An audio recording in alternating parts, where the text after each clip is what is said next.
Testing, all right.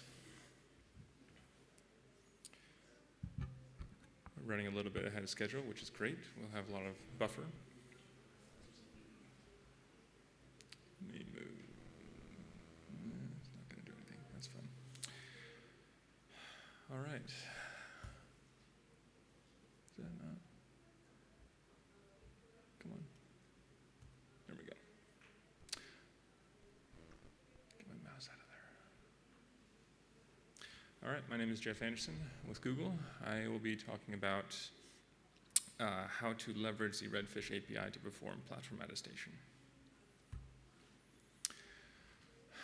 As an agenda, we will be first talking about just an overview of disaggregated remote attestation, some of the philosophy that went into that particular architecture design, giving an overview of the APIs involved, Redfish and SPDM, talk about how Redfish supports SPDM. This was a gap that Google identified and worked in standards bodies to resolve, and so that's why we're here talking about it.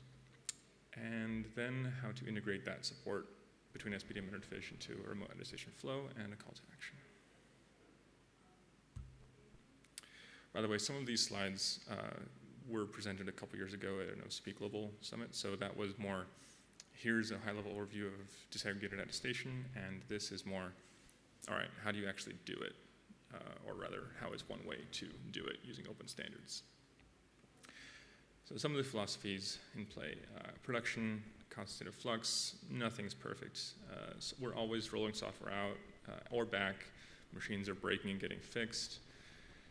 If you find that some of your machines are not running the software that they should be running, that is very likely not a sign that you're being attacked by a state-level actor or some spy thing is happening. Much more likely, there's a bug, a software issue somewhere. This is a sign we live in a mortal world. Stuff happens. Consequently, we should not get very emotionally attached to our machines. They are cattle, not pets. So they may fall over. Hopefully not too many of them. That's the thing. If they fall over in small quantities, that's manageable. That's going to happen. We'd like to know what killed them or what happened to them to make sure that it's not going to affect the others.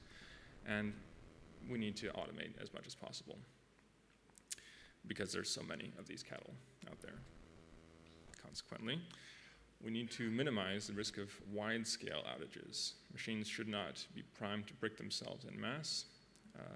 They need to get turned on because there are far more of them than there are of us, humans, that can go out and fix them. Now, this last point is interesting. Where possible, prefer complexity in the control plane rather than on-machine. What does that mean?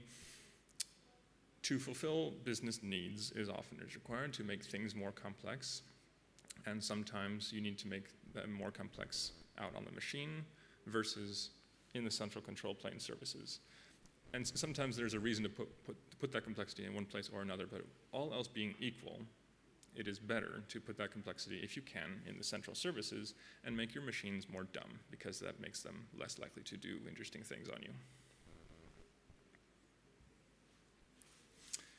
So let's talk about how to apply that philosophy to the machines that we're protecting. So this is complexity of a while ago, where a machine is a vertical boot stack that has a singular root of trust, which knows everything of interest about the machine's boot stack. It has all the measurements. This was a nice story, and we ran with it for a while, but these assumptions are being stretched. Now we have NICs and accelerators all booting other interesting things. Now, this was happening even back when our view of the world consisted of just the vertical boot stack. It doesn't mean we weren't running other firmware on the machine. It's just we weren't caring about it as much. Now we're caring more. We're putting roots of trust out there. And now there is no one root of trust which knows everything. A bunch of independent boot stacks all happening independently. So the assumptions are being challenged. And this gets stretched even further. The machines that are coming out these days are far more complex. We have multiple power domains, multiple BMCs, dozens of roots of trust all over the place. It's very, very hard to reason about. Now, the last time I presented these slides, this was labeled complexity of tomorrow. Well, tomorrow is now today. These machines are now here, and we got to deal with them. So how to reason about attestation as a whole of this thing. Now, when you say attestation, you can have different goals in mind. For example, what is a confidential compute attestation goal? Well, it is, I'm a confidential compute user and I need to trust that device over there.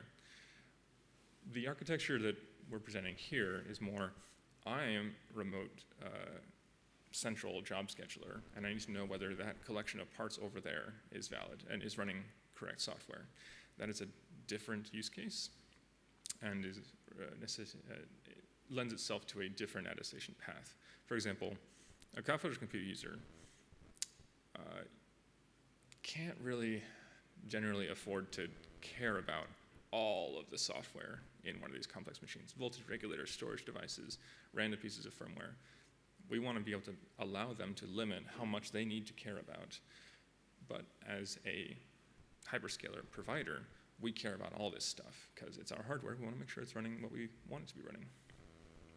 So this is the latter of those. Disaggregated attestation.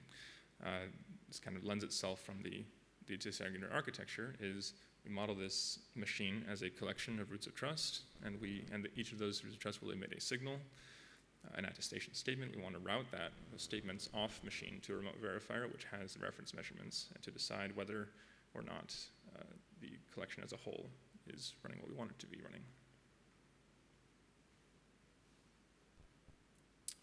Now, we're traversing this BMC because roots of trust are not connected to the network directly, so the BMC is a great way of doing this out-of-band attestation.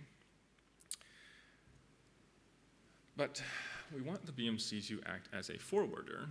We do not want to necessarily bring the BMC into the entire trust boundary. We want to be able to assume that the BMC might have been compromised at runtime. It might have booted good code, but it also might have been pwned in the meantime. And so if we're simply asking the BMC to report on the BMC's behalf, on the roots of trust behalf, what roots of trust are running, that's not as nice a story. So the roots of trust are emitting signed statements via some API, and we need to expose that API via the BMC. So now we need to think about, okay, what APIs are in play? On the root of trust side, they're speaking commonly SPDM, and on the BMC side, that is commonly speaking Redfish. So if we want to expose SPDM from these roots of trust to the verifier, we need to bind SPDM to Redfish. We're not saying this is the only pairing that makes sense, but this is what's commonly coming out in the pipeline, so this is what drew our attention. All right, so let's talk Redfish. Defined by the DMTF standards body, a RESTful hardware management API models a hierarchy of resources with attributes like properties and actions. Some of these example resources can map to physical components like processors, memory cards, temperatures, even cables. And it can also map to more logical entities like certificates, things which kind of data which might be installed on the BMC that it can enumerate and let you do things with. And resources can be cross-correlated with each other. Now, there was a great overview of SPDM in one of the earlier slides, so a lot of this will be very familiar. But it's a message-based attestation API for roots of trust. It stands for Security Protocol and Data Model. It can do a lot of things. It can issue signatures in a lot of different ways. It can set up secure sessions for TDISP, CMA, et cetera. So what's pictured here is a very simple arrangement where a requester is there and there's the responder. Responder has a signing key and some measurements that the requester would like to know about. Requester wants to say, hey, responder, use your signing key to sign those measurements and give them to me. All right, but it's not quite as simple as just sign the measurements and give them to me. That would be neat. But no, it is more message-based. So there's a whole conversation that has to happen. Get version, get capabilities, negotiate algorithms, get measurements, and other commands as well that you might want, like get certificates. But this is kind of what's going on under the hood. We've got get version, so here's the versions I support, because there could be several, and then the responder replies with, here's what we're going to talk in this conversation. Then the same for capabilities. Here's all the optional features I support. Many things in SPDM are optional, so you have to enumerate what you do or don't support. And then a subset of those will be returned from the responder saying, okay, out of what you provided, here's what we're actually going to use. Negotiated algorithms is the same. And then finally, you say, all right, you know about some measurements. Here are the ones I want. Measurements are indexed by a byte value. And then the responder will reply with, here's the measurements I have. And then finally, so this is how you get the data across. How do you get the signature? Well, the signature is a signature over the entire transcript of the conversation. The thinking being that the requester can maintain some running digests or even just a full verbose log if they want, and then receive that signature, make sure it corresponds to everything that was exchanged, and then go peek inside and figure out, okay, what are the measurements that I care about? So our task then, if this is the signed data that roots of trust expose, then this is the signed data we need to route to the remote verifier via Redfish. And this is not trivial. The BMC could, if we wanted to, tease apart the measurements and expose them as first-class Redfish properties, but that again brings the entire Redfish service into scope for our TCP, and we don't want that. We want just that signed data. And SPDM is more of a message-based protocol, which doesn't really lend itself well to the Redfish RESTful API. And we didn't really want to introduce a send arbitrary SPDM message over Redfish action, because there'd be issues there with sessions, etc., endpoints. So we need to think very carefully about the API we want to introduce. So first up, we need to define a resource to represent a root of trust. That did not exist. So enter trusted component. This is a generic resource for roots of trust, and it maps to the physical root of trust instance. You have 3 roots of trust, you'll have 3 trusted components. Next, we added the component integrity resource. So this maps to a logical root of trust interface, the thinking being that a physical root of trust might expose multiple different APIs. The component integrity allows you to represent both SPDM and TPM APIs. You probably won't have a chip that supports both, but you may. I'm not saying that you won't, it's feasible. And this could support that. And even if you're not going to support both at the same time, you can still represent either with a different component integrity resource on a different trusted component. Then the action. So SPDM gets signed measurements. How does this work? We accept a nonce and a measurement selection from outside the box. The BMC will turn around and perform an SPDM exchange with the root of trust, buffer up its transcript, and then return the base64 encoded transcript to the caller of Redfish. And then the caller can piece that apart. The signature will be included in that transcript, encoded in the way SPDM encodes things. And all the information is there. The BMC does not need to be trusted. It is simply an agent on behalf of the external caller, which can check to make sure the BMC did things properly. As I said, this all supports the TPM API. So if you have a TPM there, you can send a nonce, and rather than a measurement selection, you can send a PCR selection, and then get a signed TPM quote out of that, rather than an SPDM transcript.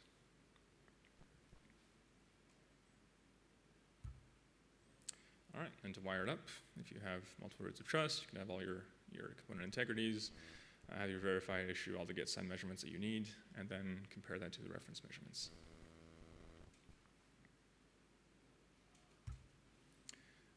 Zooming back out, where we started, this is the high-level picture. So now we have glued together the root of trust and the BMC, so now we can perform this end-to-end flow, and it works. This is not just a standard. We are now using implementations of this, so cool. We're not quite ready to announce support yet, but we do look forward to announcing support on upcoming products. All right, call to action, implement this thing. This is a standard that exists. It's defined by MD-MTF. You can just go look it up, DSP 8010. And by doing so, you get to have a platform which implements SPDM as endorsed by OCP security projects and integrate that into hyperscale attestation architectures. Special thanks. This was not done in a vacuum, although Google did instigate this effort. I do want to especially call out folks from HP, Dell, and Cisco who collaborated on this and helped us develop this standard in the open.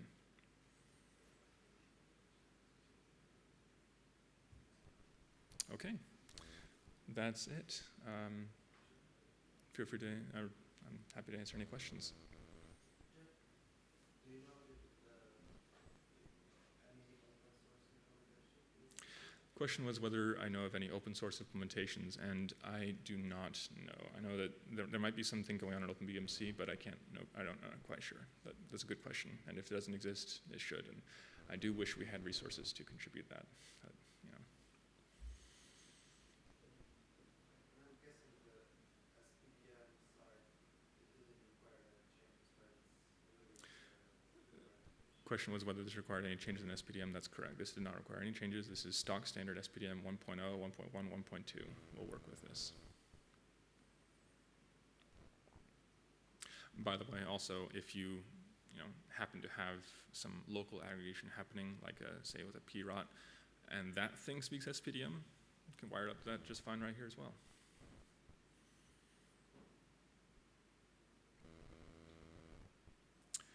All right. Well. One quick question. So I know there's been some discussion in DMPF for Mark. Actually, there might be already, right? MCP public over network. And is that something you guys consider or look at? Directly SPDM over network instead of binding to it? Yeah, we've looked at it, and we didn't think it was a direction we were really interested in going as much. Yeah.